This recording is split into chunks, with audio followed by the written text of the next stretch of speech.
मेरा मानना है कि सही मायने में देश के दो ही दुश्मन हैं। एक तो कामचोर लोग और दूसरे रिश्वतखोर। अब राजनीति में शरीफ लोगों के लिए जगह घटती जा रही है। जो शरीफ होता है वह नेता नहीं बन पाता और गलती से बन जाता है तो टिक नहीं पाता। टिक भी जाता है तो केवल धृतराष्ट्र की भूमिका ही निभा पाता है। जो केवल अपना भला चाहे वह दुर्योधन है, जो अपनों का भला चाहे वह युधिष्ठिर है और जो सबका भला चाहे वह श्री कृष्ण है। केवल अपना भला चाहने वाला पापात्मा है, अपनों का भला चाहने वाला पुण्य आत्मा है और सबका भला चाहने वाला परमात्मा है।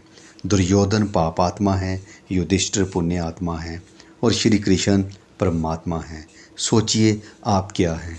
आँख बड़ी नालायक है, अनर्थों की जड़ मनुष्य की आँख ही है। आँख बिगड़ती है तो मनुष्य का मन बिगड़ता है, मन बिगड़ता है तो वाणी बिगड़ती है, वाणी बिगड़ती है तो व्यवहार बिगड़ता है, व्यवहार बिगड़ता है तो पूरा जीवन बिगड़ जाता है। सीता को देखकर रावण की आँख बिगड़ी तो उसका मन बिगड़ गया, फिर वाणी बिगड़ी, फिर व्यवहार बिगड़ा, फिर रावण का जीवन ही बिगड़ गया। मन पर अंकुश रखने के लिए पतंग उड़ाना सीखिए। पतंगबाज जब हवा अच्छी होती है तो पतंग ढीली छोड़ देता है कि जाने दो कहाँ जाती है, मगर जब हवा कमज़ोर पड़ती है, पतंग नीचे आने लगती है, तब वह डोर खींच लेता है। इसी प्रकार जब तुम्हारा मन शुभ और पुण्य की ओर जाता है तो जाने देना, मगर जब बुराई और पाप की ओर जाने लगे तो उसे उधर से तुरंत खींच लेना। मैं तरुण सागर तुमसे ये नहीं कहता कि घर बाजार छोड़कर भाग जाओ। मैं तो ये कहता हूँ कि 24 घंटे में से 23 घंटे 55 मिनट घर बाजार के लिए दे देना, कोई हर्ज नहीं। पर 5 मिनट अपने लिए निकालना, ध्यान प्रार्थना के लिए भी निकालना। ज़िंदगी के आखिर में तुम पाओगे कि ध्यान में बैठकर तुमने जो समय गुजारा है सिर्फ वही बचा है, बाकी सब गंवा दिया। एक युवक कह रहा था, मैं परमात्मा के अलावा किसी से नहीं डरता। मैंने कहा वही भा, परमात्मा से भी क्या डरना, प्रभु तो परम शांत हैं। डरना है तो किसी शैतान से डरो, ओसामा बिन लादेन जैसे माफिया सरगना से डरो।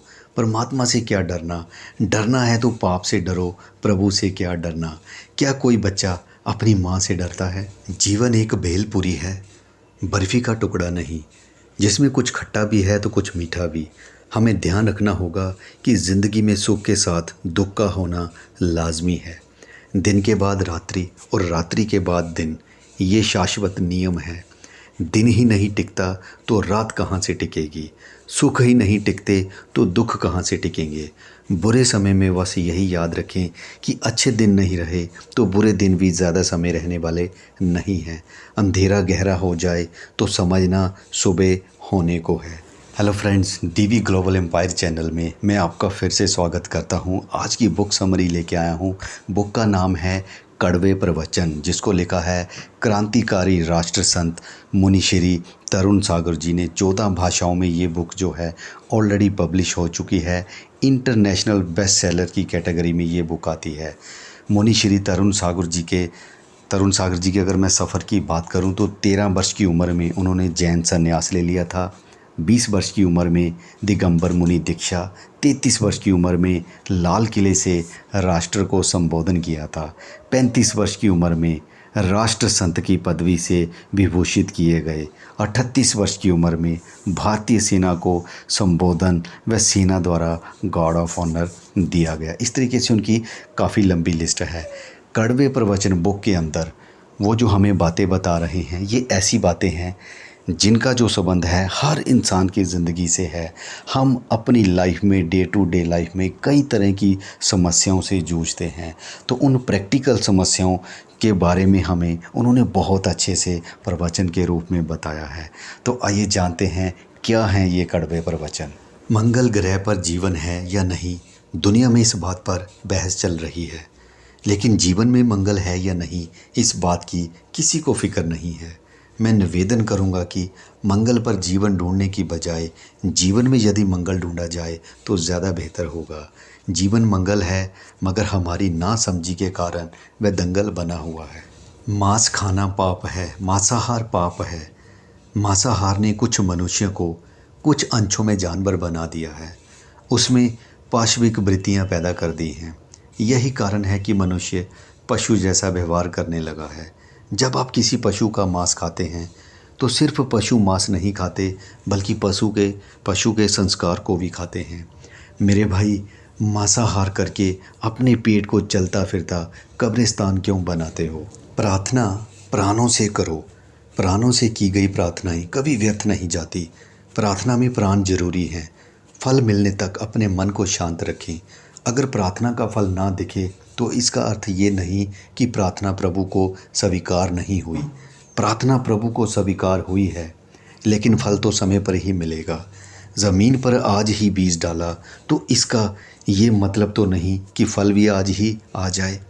बीज को वृक्ष बनने में और वृक्ष पर फल लगने में वक्त तो लगेगा ना। अगर कोई कुत्ता तुम्हारे पीछे पड़ जाए और तुम डर कर भागो तो वह तुम पर चढ़ जाएगा, तुम्हें काट लेगा, और अगर तुम हिम्मत से खड़े हो जाओ तो वह डर जाएगा, पीछे हट जाएगा। दुख भी एक कुत्ता है। इससे डर कर भागोगे तो ये तुम्हारा पीछा करेगा, और डट कर खड़े हो जाओगे तो वह खुद डर जाएगा। जो डर गया समझो वह मर गया, जो डट गया समझो वह सुपर हिट हो गया। आज हर आदमी संघर्ष कर रहा है। सुबह से देर रात तक हर आदमी को संघर्ष से जूझना पड़ता है। संघर्ष कल भी था और आज भी है, लेकिन थोड़ा सा फ़र्क है। आज़ादी के पहले का जो संघर्ष था वह समाज और राष्ट्र की भलाई के लिए था। आज जो संघर्ष है वह मैं और मेरा परिवार, बस इसके लिए है। हमें आदर्शों के लिए संघर्ष करना है। अकेला पैसा नहीं कमाना है, प्रसन्नता और प्रतिष्ठा भी कमाना है। अकेला पैसा तो वैश्य भी कमा लेती है। तरुण सागर जी कहते हैं कि मीडिया के लोग अक्सर मुझसे पूछते हैं कि आपकी खुशनसीबी क्या है। मैं कहता हूँ, मैं इतना कड़वा बोलता हूँ फिर भी लोग मुझे प्यार से सुनते और चुनते हैं। बस यही मेरी खुशनसीबी है। वरना सच्चाई तो ये है कि बेटा भी बाप की कड़वी बात सुनना पसंद नहीं करता। मैं कड़वा बोलता हूँ तो ये मेरा शौक़ नहीं, मेरी मजबूरी है।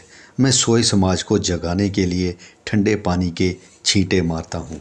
महावीर जी की वाणी है कि हर जीव को जीने का अधिकार है और वह इस अधिकार के साथ ही जन्म लेता है। जब हम इंसान दिन रात अपने अधिकारों के लिए संघर्ष करते हैं तो जानवरों को भी जीने का हक मिलना चाहिए। 18वीं सदी में इंसानों को अधिकारों की बात समझ में आई।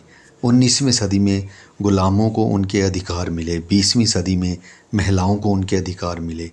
तो अब 21वीं सदी में जानवरों को भी उनके जीने का अधिकार मिलना चाहिए। भोजन में सब कुछ हो लेकिन नमक ना हो तो भोजन बेकार है।